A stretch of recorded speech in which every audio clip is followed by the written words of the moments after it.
It's the young people we see taking the helm, leading the calls for justice, and they have become a key part of the solution through all of this to ensure that their world will be different, not just because of today's movement, but because of the opportunities in the future. And organizations right here in Baltimore working towards ensuring that future right now.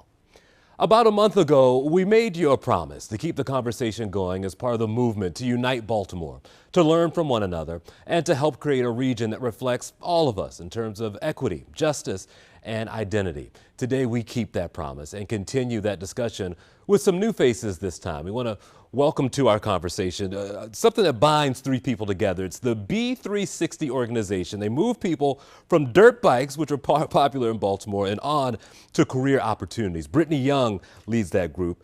Asia Bright is a member, and as well as Mike Chester. Good to see all three of you. Thank you for making time for us. Thank you for Thank having you. us. I want to start with the participants because this time around we wanted to keep our conversation about young people. And I'm curious for young people, what has this recent movement meant to you? And what do you want to see in the future of not just Baltimore, but in the country you live in? And Asia, I'll go ladies first. What has this movement meant to you?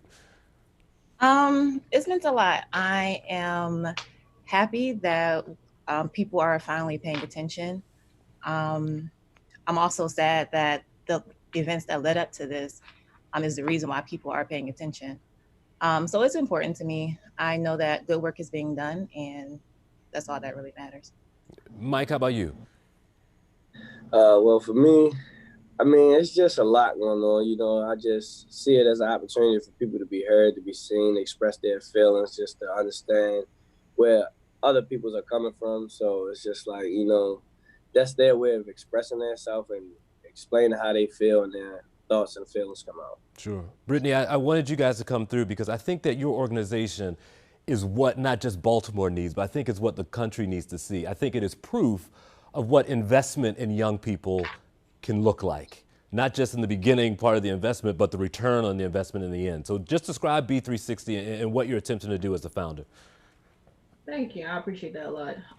Really is what we just heard, giving voices and empowering youth and young adults. So as we know in Baltimore, but in every major city across the US, people ride dirt bikes in streets and traffic.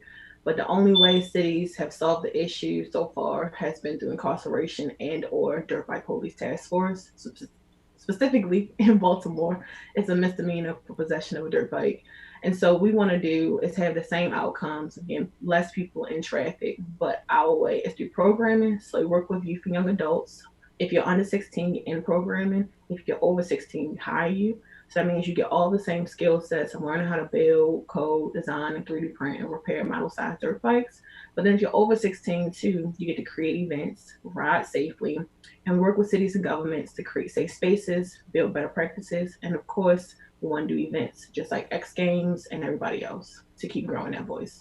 And it's not with just the little people, I should say, because the group we have here is young, but we've seen the little people on the bikes and they learn a bit about STEM. But I'm guessing for Asia and Mike, it's life-changing as you get a little bit older. So let's start at the base. Did you feel seen before this program? How did it change your life? Um, I would say not necessarily, just because I didn't have the platform or the voice to be seen, I guess I could say. But now, yes, I definitely feel seen.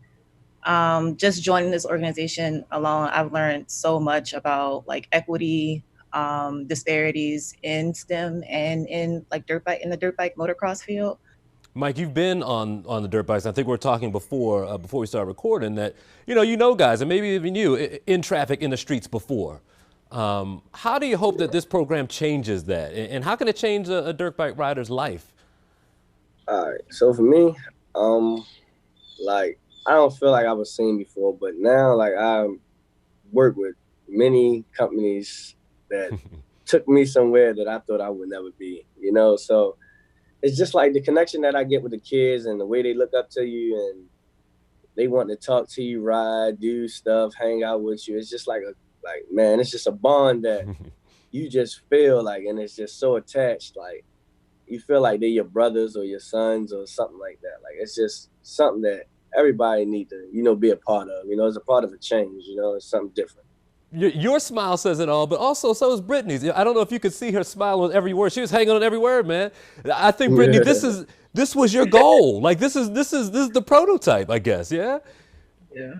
Yeah, I think that's what I always tell people is, yes, I'm the person that thought of it, right? But I'm not the person that's going to lead with it. You know, like 10 years ago, lucky y'all had me in the sequel. I'm not going to always be, you know, cool, I guess.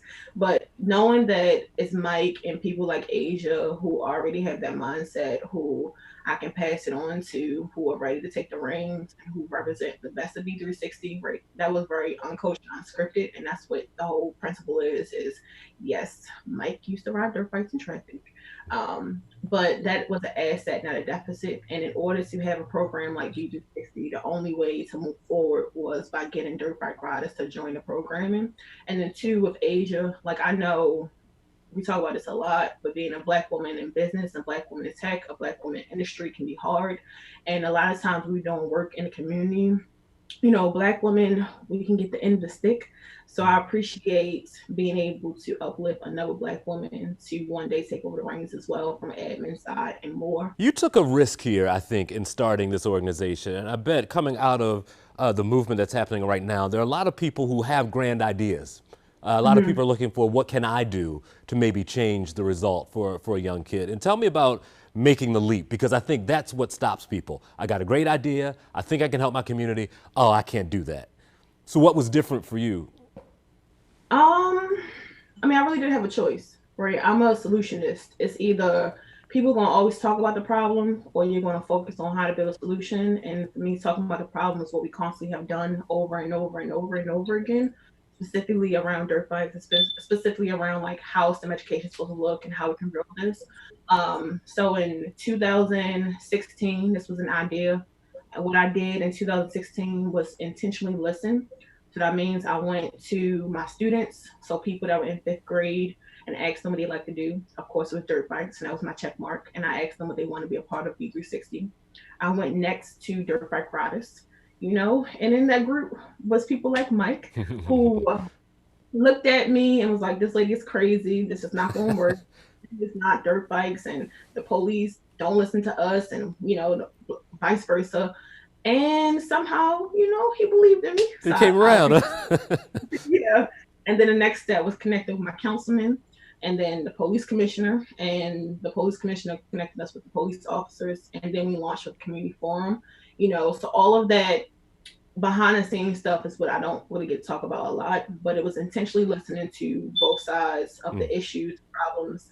And then as a business person at the time, I don't think I was a business person. I was just a Black girl from Baltimore that was fed up, you know, saying, I heard y'all, I see it, but in order to move forward together, we had to have some compromises. And it wasn't compromise and saying, oh, don't pop a wheelie or the dirt bikes is wrong. It's compromise and saying, yes, you can pop a wheelie, just like people do on ESPN and X Games. But where we're going to do it is out of traffic because we want to make it more safe. As people work to level the playing field, I think that part of it is exposure. I think sometimes there aren't careers that young people know about and things that they know that they can thrive in. In Asia, I think that a lot of young girls would love to hear the fact that you work in manufacturing, and maybe they didn't know that working in wire manufacturing was something that would interest them. And for you, it puts that smile on your face. Tell me about what exposure has done for you in your life. Well, honestly, it didn't start that way for me. It just started as a job that I got out of college. They hired me. I was ready to take it. But since then, I've just learned so much. Like, even outside of B360, I learned about STEM and like 3D drawing and just CAD and anything engineering. Sure. It's great. I do like it.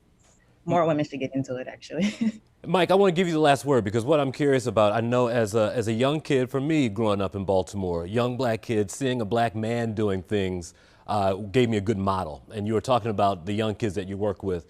Tell me about the responsibility on your shoulders of being that model, and then how it makes you happy to see kids thrive.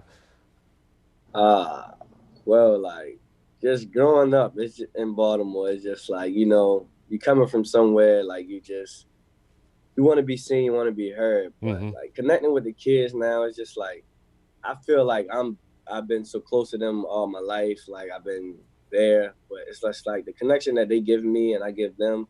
Like they just want to be, I want to be their big brother or something. Like they hit me up and call me and text me. I want to hang out, want to do this.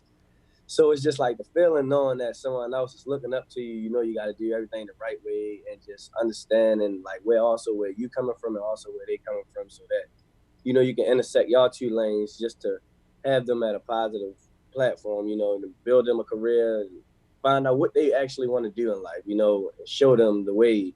Like and for me, like dirt biking, it's like that's just my relief. Like I just get that thrill, that ride. You know, when I ride, I just feel free. But for them, they want to be engineers and everything. So I just show them like how dirt biking is actually a form of STEM. You get what I'm saying? So everything that actually involves in dirt bike is STEM.